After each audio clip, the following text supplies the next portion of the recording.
Olá, bem-vindo a mais um encontro aqui no nosso canal da Sociedade de Estudos Espíritas Vida, para nós seguirmos os nossos estudos, tratando hoje do assunto sobre a escolha das provas.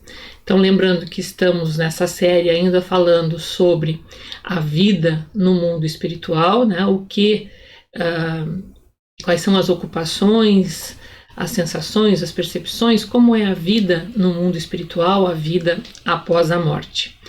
E neste tema de hoje, vamos abordar o assunto que são escolha das provas, ou seja, o momento em que o espírito começa a pensar no seu retorno à vida material, ou seja, na sua próxima reencarnação.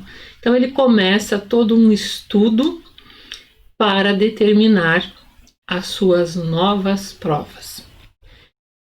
E aí a gente, nesse momento em que estamos planejando o retorno, nos damos por conta de que essa palavra que nós colocamos aí na tela, liberdade, liberdade, ela é muito maior do que nós podemos imaginar nas nossas vidas, né? Porque somos nós mesmos que escolhemos as provas, né? O gênero das provas pelas quais nós iremos passar. O que são essas provas, né? Então, lembrando, o espírito, ele estuda também no mundo espiritual. E um dos seus maiores objetos de estudo é estudar a si mesmo, né? Então, se nós ainda não buscamos os caminhos do autoconhecimento na nossa jornada, nessa vida, neste momento em que estamos aqui encarnados, obrigatoriamente teremos que fazê-lo após o nosso desencarne.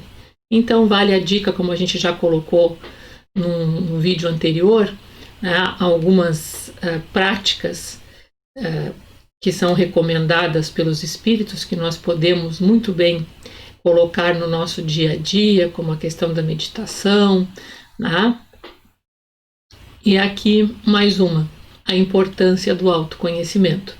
Então vamos procurar conhecermos o melhor ao nosso alcance, né? Porque em algum momento da vida, na matéria ou fora dela, teremos que encarar essa tarefa, né? Então é dessa maneira, estudando a nós mesmos, estudando as nossas fragilidades os nossos pontos fortes, que nós vamos traçando os rumos do nosso crescimento nas nossas vidas sucessivas. Isso é o nosso livre-arbítrio, né? O nosso direito de escolha, a nossa liberdade. E aí, então, Deus não castiga? Claro que Deus não castiga. Obviamente que Deus não castiga. Deus criou leis universais, as quais nós devemos nos harmonizar para bem vivermos, né? E uma dessas leis universais é a lei de liberdade, né? Então, dando ao espírito a liberdade de escolher, Deus lhe deixa a inteira responsabilidade de seus atos e das consequências que estas tiverem. Então, a gente nunca pode esquecer que liberdade vai vir sempre acompanhado de responsabilidade, né? Então, nós somos livres para agir e responsáveis pelos resultados das nossas ações. Nada lhes estorva o futuro, abertos se lhe acham, assim o caminho do bem como o caminho do mal. Se vier a sucumbir, restar-lhe-á a consolação de que nem tudo se lhe acabou e que a bondade divina lhe concede a liberdade de recomeçar o que foi mal feito.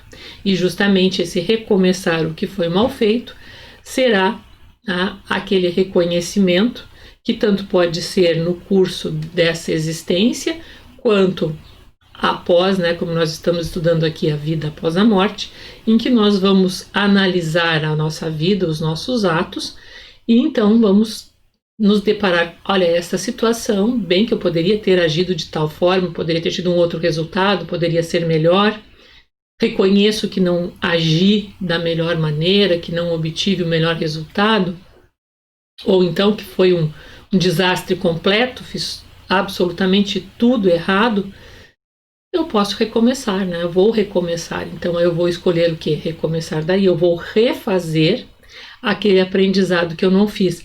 E vamos lembrar novamente, não são os atos que eu vou refazer, porque esses atos, eles ficaram no passado, eu não tenho como refazer um fato que já foi, mas são caminhos, eu vou ver vamos lembrar o que nós estamos desenvolvendo. Estamos neste momento da nossa evolução desenvolvendo a nossa vida interior, né? Desenvolvendo a nossa capacidade intelectual, desenvolvendo os nossos sentimentos, as nossas virtudes, né, trabalhando, tentando modificar os nossos vícios, desenvolvendo a nossa vontade, né? Então, essas coisas são as que a nossa consciência, né? São as 5 coisas que nós estamos desenvolvendo neste momento. Então, justamente são essas questões que eu vou avaliar. Como que está o desenvolvimento desses pontos, né? Ou quanto eu estou esbarrando nos meus vícios, e é justamente aí que eu vou recomeçar. Então, a mudança é interior. O que eu vou refazer são os passos da minha vida interior. Então, eu vou reformular caminhos que vão me propiciar o mesmo tipo de aprendizado, mas eu não vou retomar aqueles atos do passado. Eu vou retomar os fatos geradores, né? Aquilo que gera. O que gera é aquilo que vem de dentro. São os meus sentimentos, são as minhas virtudes ou a ausência delas, são os meus vícios, né? A consciência ou a falta dela, né? Se eu tenho ou se eu não tenho vontade. Essas são os elementos que nós estamos desenvolvendo nesse momento da nossa evolução. E é justamente a adequação deles às leis divinas que eu vou estudar no mundo espiritual e ver como eu me desembaracei das tarefas que me propus, aquelas que eu precisarei reforçar. Olha, estou indo bem no desenvolvimento da minha vontade, então eu vou trabalhar mais nisso. Bom, mas eu não estou indo bem na luta para o desenvolvimento da minha consciência, então eu vou reforçar este ponto. Tá? Eu mantenho o que está bem, avanço nele e corrijo aquilo que não está bem para fazer esse caminho que, como nós também colocamos no vídeo que falamos sobre a escala espírita, nós vamos como que amalgamando, assim, unindo, né, as diversas facetas das nossas personalidades até chegarmos a uma condição una, né, até nós conseguirmos esse desenvolvimento pleno para o qual nós estamos fadados, né, pela lei de evolução.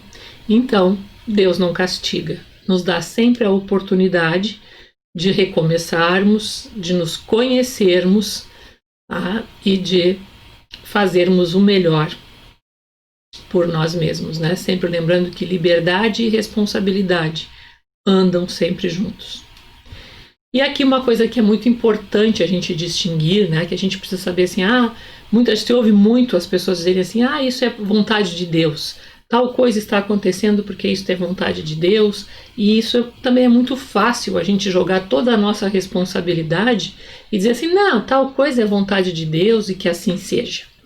Então a gente precisa aprender a distinguir aquilo que é vontade realmente de Deus, aquilo que está na natureza, daquelas coisas que são os nossos desejos, esse nosso querer, de alguma maneira, que muitas vezes pode ser contrariado, e aí nós usamos uma justificativa para dizer que isso é a vontade de Deus e que assim seja. Então, aqui a gente diz assim, o que é a vontade de Deus, né? O que é a obra da vontade de Deus e o que é obra do homem. Se um perigo nos ameaça, não foi criado por nós, mas sim por Deus, considerando-se aqui perigos naturais. Até vocês estão vendo aí que eu já coloquei provocativamente na tela a imagem do coronavírus, né? Então, lembrando que estamos nos referindo a esses eventos, a esses flagelos naturais, a esses fatores que não estão na alçada do homem, a criação. Então, se um perigo nos ameaça, não foi criado por nós, mas sim por Deus. O desejo de a ele se expor por crer nisso um meio de progresso é que é nosso. Não estou dizendo que expor-se ao coronavírus é um desejo de progresso. Absolutamente não entendam isso. Estou dizendo que muitas vezes o que ocorre diante de determinados fatores é que as pessoas creem que aí está o progresso, então se expõem a riscos, alegando que isto é em prol do progresso. Então a gente tem que reconhecer que esse desejo é nosso. O perigo existe nesses flagelos naturais, em todos, um animal selvagem. Este perigo, ele existe, ele é natural, ele é obra de Deus. O desejo de me expor ou não me expor a ele é que é humano e me pertence. Está na alçada da minha responsabilidade eu reconhecer qual é a validade de eu me expor ou não àquele determinado perigo. As consequências disso, aí está o meu livre-arbítrio diante da criação de Deus. Eu escolho me expor ou não me expor a determinadas coisas. É para isso que nós temos a razão, a inteligência, para fazer com que saibamos tomar as melhores atitudes. Então a gente precisa sempre saber distinguir uma coisa da outra. O que é a criação de Deus e o que é a minha parte como ser humano. E nisto, nesse desejo, no perigo, o perigo é criação divina, mas o desejo de me expor ao perigo é meu e eu arco com as consequências disso. Se eu creio e esse meu crer necessariamente não é o correto, então eu posso crer que domar um tigre feroz vai ser algo que vai contribuir para o meu progresso. E aí eu me exponho dentro de uma jaula de um tigre e ele me devora. Não consegui progresso nenhum. O desejo de me expor, talvez até fruto do meu orgulho, de depois dizer, olha, mas eu sobrevivi a tal coisa, eu faço diferente, eu não tenho medo como tantas outras pessoas têm, eu não sou covarde, como se coragem e exposição a perigo fossem coisas do mesmo nível, e não são. Então a gente tem que sempre aprender a fazer essa distinção que o Livro dos Espíritos nos chama a atenção, de sabermos aquilo que de fato é da natureza e aquilo que vem das nossas vontades, que é construção nossa. Então esse desejo de exposição ao perigo, ele é nosso. Então nós temos que saber lidar com ele e não podemos dizer assim, não, a pessoa morreu porque se expôs à jaula de um tigre, se expôs a uma contaminação desnecessária. Mas era a vontade de Deus que assim fosse. Não era. Isto é desejo próprio de exposição ao perigo. Então, se eu tenho mecanismos que me preservam a vida, a minha primeira responsabilidade é preservar a vida. Então, o desejo de exposição ao perigo nos pertence. E a gente sempre tem que procurar fazer essa distinção.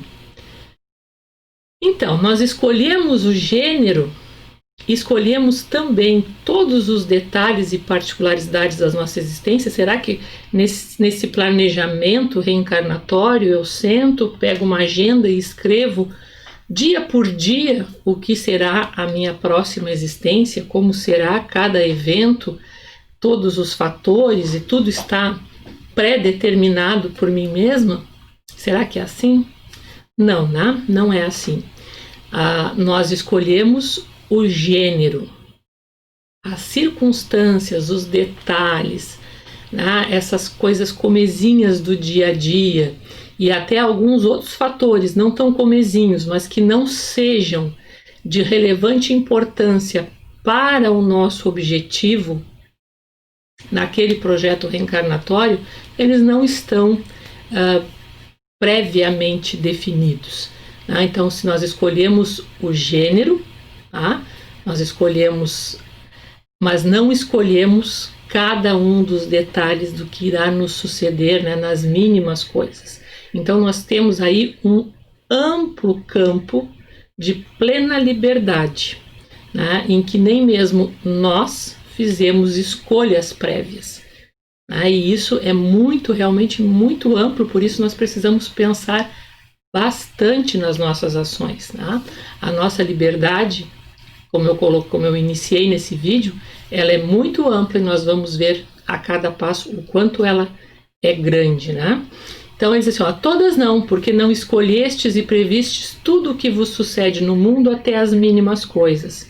Escolhestes apenas o gênero das provações. As particularidades correm por conta da posição em que vos achais. São muitas vezes consequências das vossas próprias ações. E aí os espíritos nos dão como exemplo um meio social onde nós escolhemos reencarnar. Tá? E ali as circunstâncias típicas que este meio nos propõe e também o fato de que nós desconhecemos qual será o nosso desempenho. Nós nos propomos, quando nós fazemos um planejamento, nós nos propomos a atingir um determinado objetivo. Agora, entre a proposta e a execução, todos nós sabemos que vai uma grande diferença, que corre por conta de detalhes que vêm pelo somatório das coisas, né? Então, nós não estamos sozinhos, muitas das nossas ações sofrem influência de outras pessoas, muitas vezes nós mesmos abdicamos de tomar uma decisão e achamos, não vou decidir, deixa que o outro. A minha omissão é uma escolha. Tá? Então, na hora a gente não pensa assim, é fácil deixar que o outro resolva. Só que eu fiz uma escolha no momento em que eu deixei outra pessoa resolver por mim. Tá? Então, isto são detalhes, são circunstâncias que no dia a dia as coisas vão acontecendo e nós vamos agindo e reagindo a elas. Então, esses detalhezinhos não são cada um minuciosamente pensado enquanto nós estamos no mundo espiritual. Nós traçamos um objetivo. Então, por exemplo, voltando à ideia que eu tinha falado, eu desejo desenvolver as minhas virtudes. Então, eu vejo lá, eu ainda preciso melhorar no aspecto da humildade, eu preciso melhorar no aspecto da docilidade. Então, eu vou traçar situações que vão me expor a necessidade de exercer essas virtudes, para que elas se ampliem, para que eu possa compreendê-las e ampliá-las nas minhas atitudes, para combater os vícios. Vou combater o vício do orgulho, vou combater a arrogância. Então, a minha vida eu vou estruturá-la para que ela me proponha, me traga situações em que eu tenha que exercitar essas duas virtudes. Eu tenho que ceder, eu vou ter que trabalhar, eu me reconheço, eu tinha o vício da revolta, eu tinha o vício do orgulho, então eu tenho ambos e preciso, numa nova existência, trabalhar a ampliação dessas virtudes, da humildade, da docilidade. Então a vida eu vou traçar para esse fim. Se eu vou conseguir ou não, isso somente o futuro dirá. Então nós planejamos, depois vamos para a execução e finalmente a avaliação dos resultados, que é esse momento de encontro com nós mesmos. Que bom será se fizermos este momento de encontro com nós mesmos a cada dia da nossa vida, e não deixarmos para o após, para o além da vida material, que aí já chegamos com a coisa um pouco mais encaminhada.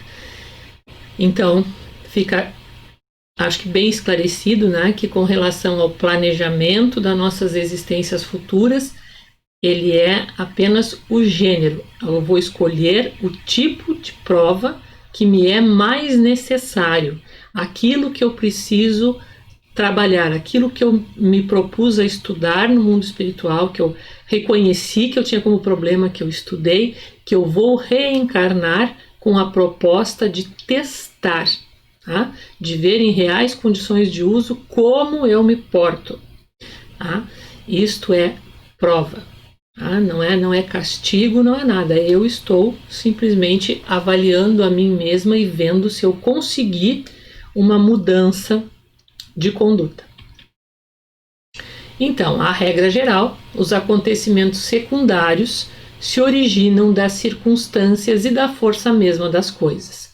Previstos só são os fatos principais, os que influem no nosso destino, né? O destino entendendo como aquele objetivo final de evolução. E aí tem uma frase, né, que está lá no Livro dos Espíritos, que diz assim: se ao percorreres uma rua, uma telha te cair na cabeça, não creais que estava escrito segundo vulgarmente se diz. O provável é que eu passei por debaixo de uma obra que não estava com a devida segurança e aquela telha me caiu na cabeça.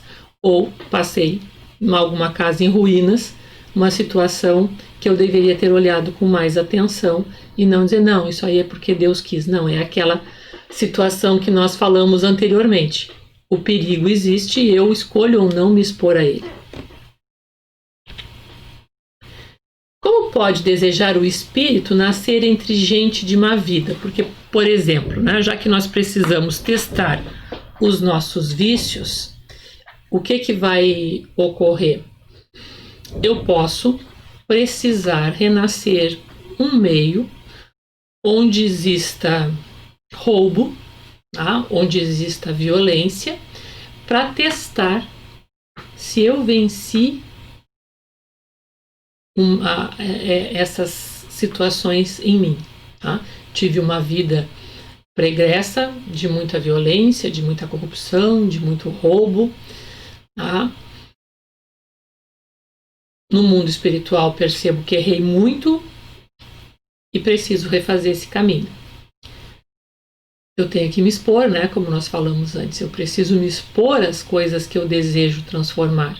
Não basta eu apenas ficar na teoria, eu preciso vivenciá-las e preciso vivenciá-las em reais condições. Então, eu não vou conseguir me expor à violência se eu resolver reencarnar em um local absolutamente pacífico, né, em um local onde impere uma civilização com maior dignidade. Eu vou precisar reencarnar em um meio onde a violência seja a regra, para que ali eu teste se realmente eu aprendi que aquele não é um bom caminho, ou se eu vou novamente ceder e se aquele impulso ainda está tão forte em mim. Né? Então, forçoso é que seja exposto num meio onde possa sofrer a prova que pediu. Pois bem, é necessário que haja analogia. Para lutar contra o instinto de roubo, é preciso que se ache em contato com gente dada à prática de roubar. Né? Então, eu vou renascer em uma sociedade, ou em um meio social, ou em uma família, tá? Que tenha essa possibilidade de haver um contato com essa circunstância que eu desejo combater. E se não houvesse maus costumes na Terra? Porque a gente poderia pensar assim, bom, se eu preciso me expor às coisas ruins que vivenciei antes, a Terra necessariamente terá de então ser sempre um local onde existam meios ruins para que eu me exponha a eles. E a resposta dos espíritos vai nos dizer que não é assim. Porque eles vão dizer assim, e se não houvesse maus costumes na Terra? E eles respondem, e seria isso de lastimar-se? É o que ocorre nos mundos superiores, onde o mal não penetra. Eis porque nesses mundos só há espíritos bons. Fazei que em breve o mesmo se dê na Terra. Né? Então nós não precisamos lastimar, nem tampouco pensar assim, não, mas então se existe a necessidade de eu me expor, então tudo isso que existe na Terra tem que se perpetuar. Absolutamente não. Isso tem que se transformar. Assim como nós temos de nos transformar, né? Lutamos por melhorar, cada um sabendo de si, no somatório nós conseguiremos transformar a sociedade do nosso planeta, né? A sociedade humana que aqui habita. E com isso nós transformamos também a sintonia, né? Vamos passar a atrair apenas aqueles espíritos que sintonizam, né, que afinizam com uma sociedade mais humana, mais fraterna, uma sociedade mais solidária, enfim, uma sociedade onde já exista uma preponderância ao bem. Nada de se lastimar se na Terra não encontrarmos mais meios para testarmos essas situações que porventura existam em nós, né? Iremos para outros mundos, para outras escolas, aonde nos seja permitido e possível testar este tipo de situação. Para evoluir ao máximo, tem o espírito que sofrer tentações de todas as naturezas, experimentar tudo o que possa excitar-lhe o orgulho, a inveja, a avareza, a sensualidade, etc.? Obviamente que não, né, pessoal? Claro que não. Eu posso aprender as coisas sem precisar experimentar tudo. Eu só preciso experimentar aquilo que eu tenho dificuldade de aprender e de pôr na minha conduta. Eu não preciso experimentar, né, por exemplo, a prostituição para saber que a prostituição é uma vida de sofrimento. Eu não preciso experimentar um câncer para saber o quanto ele faz alguém sofrer. Eu não preciso experimentar, como está posto ali, o orgulho, a inveja, a avareza, a sensualidade, para saber que tudo isso irá me trazer sofrimento, né? Que tudo isso irá acarretar solidão, né? Irá acarretar insatisfação constante, né? Porque a pessoa que vive para a avareza, para a sensualidade, ela tem uma insatisfação incrível, tá? Assim como com relação à inveja, nunca terá paz, porque sempre estará necessitando de algo mais, cada vez mais, ou necessitando de algo que pertence ao outro, né? Então, orgulho, inveja, avareza, sensualidade são experiências que nós podemos, e tantas outras, né? Podemos usar a nossa razão, pensarmos, vermos com os olhos da mente, né? Sem precisar ver com os olhos estes. Tá? A gente não precisa ver todas as coisas com esses olhos. Se nós usamos a razão, eu posso concluir, né? Eu posso usar da lógica e ver aonde aquele caminho irá me levar. Né? Não precisamos que as coisas sejam ainda, né, totalmente materializadas na nossa frente. Então os espíritos respondem: certo que não, pois bem sabeis haver espíritos que desde o começo tomam um caminho que os exime de muitas provas. Que caminho é esse? É usar o caminho da lógica da vida, né? Usar o caminho da razão, da inteligência e fazer as melhores escolhas. Não precisamos sofrer sempre para aprender. Aliás, o sofrimento não nos ensina, ele é só a consequência para nos mostrar que estamos num caminho equivocado. Aquele, porém, que se deixa arrastar para o mau caminho, corre todos os perigos que o inçam. Pode um espírito, por exemplo, pedir a riqueza e ser-lhe esta concedida. Então, conforme o seu caráter, poder tornar-se avaro ou pródigo, egoísta ou generoso, ou ainda lançar-se a todos os gozos da sensualidade. Daí não se segue, entretanto, que haja forçosamente passar por todas essas tendências.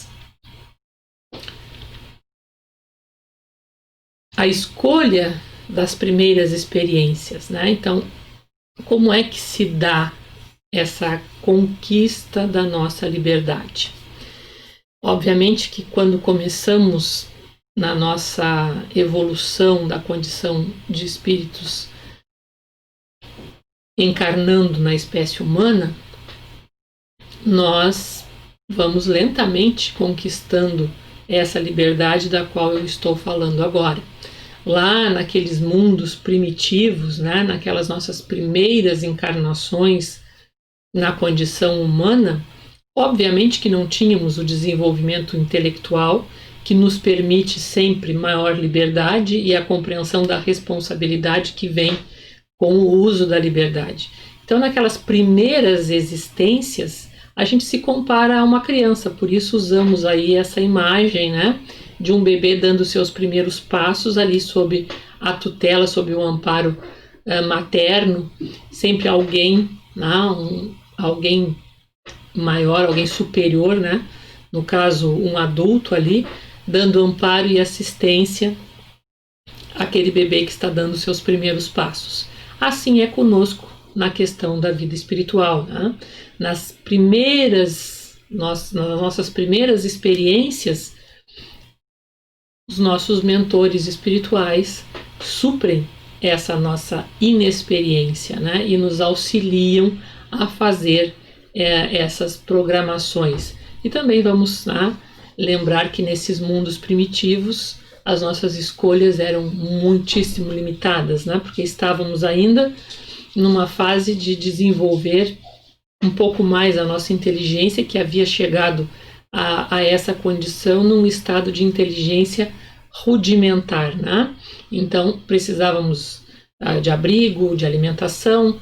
A vida primitiva é uma vida com poucas variáveis, né, de caráter moral. Então, obviamente, né, que essas encarnações elas são supridas pelos nossos mentores espirituais, e é essa a resposta que nós temos, né? Deus lhe supre a inexperiência, traçando-lhe o caminho que deve seguir. Como fazeis com a criancinha? Deixa-o, porém, pouco a pouco, à medida que seu livre-arbítrio se desenvolve. Senhor de proceder à escolha, e só então é que muitas vezes lhe acontece extraviar-se, tomando o mau caminho, por desatender os conselhos dos bons espíritos. A isso se pode chamar a queda do homem. E aí uma referência, né, àquele mito, né, de Adão e Eva, de expulsão do paraíso e tal. Então, aquela vida tutelada e depois uma vida, né, que vai ter maior liberdade, maior responsabilidade. Aquelas vidas iniciais, portanto, né, são supridas pelos nossos mentores espirituais, e depois, conforme nós vamos desenvolvendo a nossa capacidade intelectual, nós vamos ganhando maior liberdade, né? Então sempre isso vai ser par e passo, né? Aumento de capacidade intelectual, aumento de liberdade. Por consequência, maior responsabilidade sobre o que fizer, certo ou errado. É aquilo que muitas vezes se ouve falar de uma existência imposta, né? Também conhecida como a reencarnação compulsória, que muitas pessoas usam este termo no Livro dos Espíritos. Nós encontramos como existência imposta, ou seja, que não houve este planejamento por liberdade da pessoa, né? Do espírito. Quando é que isto acontece? Assim, Deus sabe esperar, não apressa a expiação. Todavia pode impor certa existência a um espírito quando este, pela sua inferioridade ou má vontade, não se mostra apto a compreender o que lhe seria mais útil, e quando vê que tal existência servirá para a purificação e o progresso do espírito, ao mesmo tempo que lhe servirá de expiação. Então são existências que não são traçadas pela própria pessoa, tá? Por necessidades variadas e muitas vezes dirigidas pelo orgulho, muitas vezes, né, um orgulho ferrenho que o espírito não lhe permite ver a si mesmo e a sua real situação, porque o orgulho é justamente esse véu, né, que faz com que a gente tenha uma imagem distorcida de si mesmo. Então, o orgulho nos impede o autoconhecimento. Então, esse excesso de visão, né, essa visão distorcida de si, sempre, né, para um patamar maior do que realmente é, vai ser um grande dificultador, né, para que o espírito possa se desvencilhar dessa tarefa de autoconhecimento. Enquanto ele se apegar, né, a esse orgulho, enquanto ele se apegar à vaidade, que muitas vezes está sempre juntinho, né, orgulho e vaidade na nossa vida interior, isto vai tornar muito difícil que ele consiga, né, ver com clareza a si mesmo e a partir daí conseguir fazer o planejamento da sua reencarnação. Então, muitas vezes vai ser traçado pelos seus mentores espirituais uma vida em que ele vai aprender a desenvolver alguma coisa, tá? E isso vai ser um início de expiação, porque olhem o que está posto no início da resposta. Deus sabe esperar, não apressa a expiação. Lembrando que a expiação é sempre aquele ato, né, que nós praticamos nessa vida e obrigatoriamente por si gerará repercussões futuras, né? Então, eu cometo um ato agora e esse ato vai gerar, né, a obrigatoriedade de alguma reparação, alguma situação com a minha própria consciência, né, com as leis da vida, né, com as circunstâncias. Então é automático, né? Eu infrinjo pelas minhas atitudes algumas das leis da vida e elas vão gerar repercussões no meu futuro. Tá? Então eu escolhi cometer esse ato e esse ato automaticamente vai ter a sua repercussão e isso vai ser obrigatório para mim. Tá? Eu fiz então essa escolha. E essa expiação, como está posto ali, né? Deus sabe esperar, não apressa a expiação.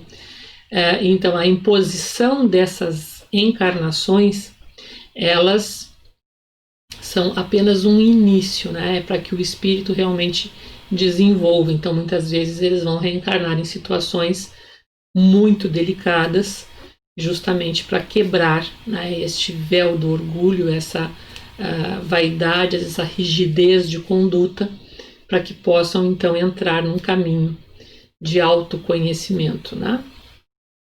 E reconhecer-se. O espírito faz a sua escolha logo depois da morte? Não, tá? Muitos acreditam na eternidade das penas, o que, como já vos disse, é um castigo. Então, esse tempo no mundo espiritual, voltamos a esse assunto, ele é muito diverso do nosso aqui. Tá? Um espírito pode demorar séculos para fazer essa tarefa de autoconhecimento e então, né, começar um projeto de uma futura reencarnação. Outros não poderão retomar, ter a condição de pouco após a sua morte já iniciarem esse processo e essa elaboração. Então, mas ainda predominam em muitas pessoas da nossa sociedade humana essa ideia de que há uma eternidade das penas, né? Então eu tenho que esperar o dia do juízo final. Enquanto crendo nisso, ela desencarna, poderá ficar aguardando por esse dia, né? E até que isto se quebre na sua mente, podem passar-se muito tempo. Então não, né? E essa perda desse tempo é que isso já é um castigo no sentido de que isso gerará um sofrimento, né? O que é que dirige o espírito na escolha das provas que queira sofrer? A natureza das suas faltas, as que o levam à exposição destas e a progredir mais depressa. Né? Então, já venho falando sobre isso há um pouquinho nesse vídeo. Então, o que vai nos dirigir nisso? O autoconhecimento. Né? Então, eu vou conhecer qual é a natureza das minhas necessidades interiores, né? Da minha vida interior. E aí, então, como eu vou fazer para crescer nesse aspecto. E aí alguns exemplos de escolhas, né? Então muitas vezes poderei fazer escolhas de vidas enfrentando misérias e privações, né? Para com isso desenvolver uma coragem moral, né? De superar o medo, de superar esses momentos que exigem, né? O desenvolvimento de força interior, né? Essa força interior que a coragem nos dá. Então posso fazer essa escolha. Também posso escolher vidas de riqueza e poder, que isso aliás é uma escolha que muitos tentam, né? Basta nós vermos as filas das lotéricas aqui do Brasil, todo mundo tentando trocar a prova, né? Seja da prova da situação econômica que escolheu e tentando algo rápido, sem se dar por conta de que, do ponto de vista espiritual, a prova da riqueza, tá? E do poder, ela é das mais perigosas que nós podemos escolher, portanto, das mais difíceis e não das mais fáceis, né? Porque nós pensamos, quando as pessoas vão para a fila fazer uma fezinha, como a gente chama, né? Elas vão sempre na expectativa de uma vida melhor, e essa vida melhor é sempre uma vida material. É sempre o conforto, é ter mais conforto, é ter mais dinheiro, é sempre pensando do ponto de vista apenas material. Se nós alongarmos o nosso olhar um pouquinho, né, e vermos que esse dinheiro cumpre uma função, né, quando nós falarmos sobre o papel do dinheiro, né, a visão do dinheiro, como a espiritualidade vê, né, a questão da fortuna, da riqueza, portanto, né, materializada na forma de dinheiro, de bens, de posses, nós vamos ver que é uma visão bem diferente dessa do senso comum de querer a riqueza para ter conforto, para ter uma vida, né, de Fausto, para ter uma vida de fartura, para fazer todas as viagens que eu quiser, enfim. E aí assim, não, mas se eu recebesse alguma coisa, eu ia fazer, eu ia ajudar, eu ia dar uma casinha para o meu familiar, eu ia fazer, eu ia acontecer. Só que para a gente poder fazer alguma coisa pelo próximo, nós não precisamos que a nossa prova material, né, a nossa prova de condição econômica seja alterada, né? Tem tanta coisa que nós podemos fazer com o recurso que nós temos, tá? E que não é exatamente também o objetivo de quem detém a prova da riqueza, dar uma casinha para alguém, ou fazer um abrigo de animais, ou ajudar num orfanato. Não é exatamente essa a proposta, porque sempre a pessoa diz, vou fazer uma fezinha, vou enriquecer para não trabalhar mais e para ter uma bela vida material, que poderá resultar numa péssima escolha do ponto de vista espiritual.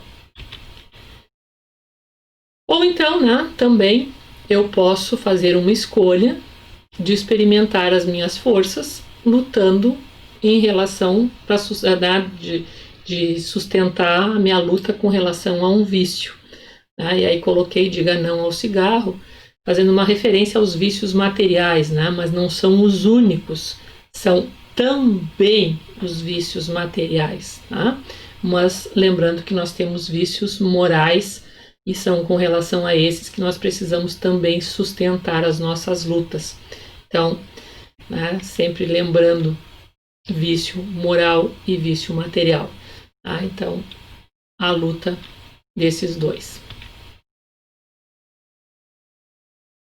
A opção dos vícios não pode ser por simpatia, por desejo de viver esse meio, por gostar, e aí temos um vício moral, a avareza.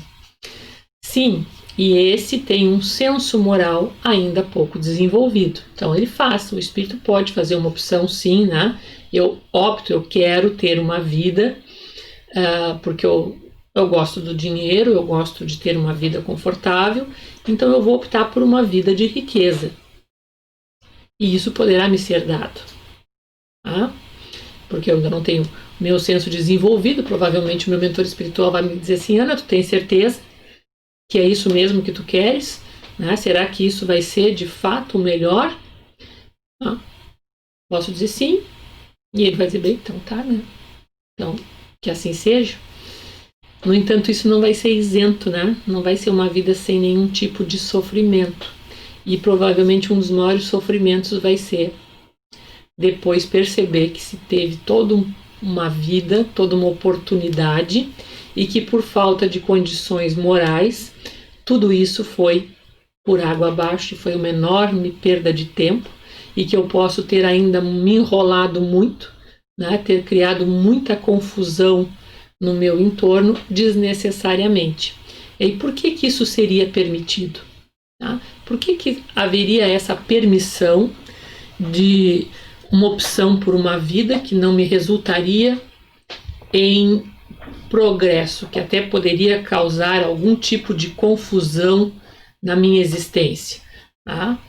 Isso é permitido justamente porque ela vai servir para quebrar aquilo que eu falava antes, este véu de orgulho que pode estar diante dos meus olhos, este véu de materialidade, esses vícios que dominam a minha vida interior.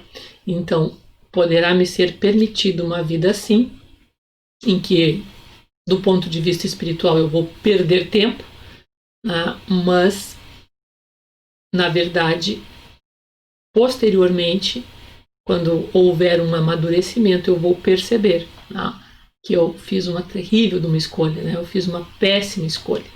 Quando despertar a consciência de que eu agi porque eu estava sintonizada com os meus vícios, né, e não os combatendo, e aí então essa vida, que esse tempo que eu desperdiço, essa oportunidade, ela vai ser justamente o impulso para que eu venha depois a trabalhar com mais consciência a mim mesma. Então, e Deus os deixará nessa persuasão até que se tornem conscientes da falta em que incorreram e peçam por impulso próprio lhe seja concedida resgatá-la mediante úteis provações. Então eu vou me tornar consciente do meu vício. Eu vou me tornar consciente dessa avareza, vou me tornar consciente de que eu perdi tempo naquela experiência. Certo? Não parece natural que se escolham as provas menos dolorosas, né? E aí tá, né? Quem é que ia pensar assim, se eu posso escolher a minha vida, eu vou escolher reencarnar numa praia do Caribe, sendo uma pessoa de posses, com tudo que há de bom, né? Então eu vou querer viver num paraíso, num deleite, né? Essa seria, do nosso ponto de vista, né, material, uma escolha, e todo mundo diria isso tem lógica.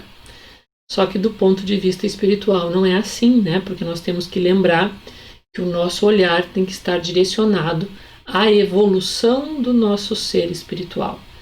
E essa evolução, ela demanda desenvolvimento desses potenciais da nossa vida interior. Então, não parece natural que se escolham as provas menos dolorosas? Pode parecer-vos a vós, ao espírito não. Logo que este se desliga da matéria, cessa toda ilusão. É outra pessoa a ser a sua maneira, e outra passa a ser a sua maneira de pensar. Né? Então aí nós começamos a ver a vida como ela é, né? E não essa ilusão que nos molda muitas vezes enquanto estamos aqui na matéria, né? Essa a ideia de que tudo é como nós estamos apenas vendo se dissolve, e aí a gente passa realmente a ter uma noção de que a vida é bem mais do que a dita realidade material. Pode o espírito proceder à escolha de suas provas enquanto encarnado? Quer dizer, eu posso, no curso desta minha existência, mudar alguma coisa, eu posso acrescentar provas novas. E aqui uma breve historinha, né? Conheço uma pessoa que me relatou essa história, então sem citar nomes, mas é uma história verídica. Uma senhora que ela, sabendo da impossibilidade de ter filhos, ela e o marido resolvem então adotar uma criança. E ela, pouco antes de ter essa decisão, teve um sonho, que ela me relatou. Ela teve um sonho no qual ela tinha consciência de estar numa outra dimensão. Ela não é espírita, nem espiritualista. Ela tinha a noção de estar num outro local, fora deste mundo aqui, em contato com uma outra, ela me relatou uma outra mulher, né, um espírito sob a forma feminina, e haviam muitas crianças, haviam muitas crianças em torno, e ela estava ali para escolher uma criança que iria ser seu filho adotivo. E ela olhou para todas as crianças e de repente viu bem afastado um menino, bem distante daquele grupo de crianças que no sonho ela diz ter visto. E ele estava isolado. E ela disse para a pessoa que a acompanhava: eu quero aquele. E recebeu como resposta a informação: mas aquele ali é muito difícil, ele tem uma jornada, um caminho que será muito duro. Ele vai ter uma vida muito difícil. E ela voltou o olhar para ele e disse: não, mas eu quero aquele. Conta, né, essa senhora que acordou-se, lembrando integralmente desse sonho, e depois, pouco tempo depois, ela e o marido, enfim, chegaram ao acordo de resolveram adotar uma criança e conseguiram adotar um menino. Passados um ano e alguns meses, perceberam que o menino tinha alguns problemas de saúde. O menino tinha dificuldade para caminhar, não estava mostrando um desenvolvimento neurológico compatível com a idade. Entre muitas investigações, entre muitas idas e vindas, descobriram que ele tinha uma condição neurológica rara e que ele seria uma pessoa com uma deficiência muito grande. E nesse dia ela disse que lembrou do sonho. Ela me relata muitas vezes: Ana, nesse dia eu lembrei que eu escolhi. E é uma pessoa que eu admiro muito, porque realmente ela ama muito aquele filho. Então é um exemplo, que eu trago aqui de uma situação que eu conheço, de alguém que tenha a lembrança exata de ter acrescido a sua vida a escolha de uma situação a vivenciar no curso dessa existência. Então, o espírito pode proceder à escolha de suas provas enquanto encarnado, e aí o desejo que então alimenta pode influir na escolha que venha a fazer, dependendo isso da intenção que o anime. Então, realmente, o desejo que ela tinha de ser mãe, o desejo que aquele casal de ter um filho, influindo nessa decisão, então, possível lhe é fazê-la, mesmo na vida material. Por isso que há sempre momentos em que o espírito se torna independente da matéria que lhe serve de habitação. Então, sim, nós podemos fazer mudanças, acréscimos nas nossas escolhas. E quando é que nós fazemos isso? Fazemos isso durante o sono, durante o momento que nós temos de liberdade da vida física e de pleno contato com a espiritualidade, não interessando qual seja o rótulo religioso que se diga professar ou ser nenhum. O fato é que temos todos essa condição de manter contato com o mundo espiritual e nesse contato também acrescer as nossas escolhas. Não é de certo como expiação ou como prova que muita gente deseja as grandezas e as riquezas? Será? Indubitavelmente não. A matéria deseja essa grandeza para gozá-la e o espírito para conhecer as vicissitudes. Então isso é o que eu falava agora há pouquinho ainda, que se nós fôssemos escolher as nossas provas com esse pensamento que envolve o senso comum da nossa humanidade, nós todos desejaríamos ser milionários, vivendo às margens de uma praia paradisíaca no Caribe, com todas as regalias e possibilidades que a vida nos dá. Só que isso é impossível. E, obviamente, não é essa a visão que nós temos da vida quando voltamos à vida espiritual, né? Quando nós estamos de fato em contato com a realidade mais ampla que nos envolve. Aí sim nós temos a visão da espiritualidade e os propósitos da vida, né? Se abrem, se descortinam a nossa mente, então nós entendemos que todas as situações, as condições econômicas nas quais nós vemos na Terra são escolas que possibilitam lições para o nosso aprendizado, né? E deixa de ter a riqueza apenas assim a ideia de uma vida de gozos e de prazeres, né? Ela é sim mais uma escola e que tem uma prova duríssima, tá? Pela frente. Não é duríssima do ponto de vista material, mas é duríssima do ponto de vista espiritual. Tá? Então, diante da visão do espírito, que é bem mais plena do que a nossa visão enquanto encarnado, isto, né, muda de figura.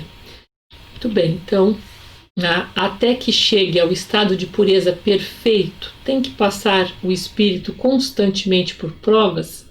Sim, mas não são como entendeis, pois que só considerais provas as tribulações materiais. Está sujeito a deveres nada penosos, cuja satisfação lhe auxilia o aperfeiçoamento, mesmo que consintam apenas em auxiliar a outros a se aperfeiçoarem.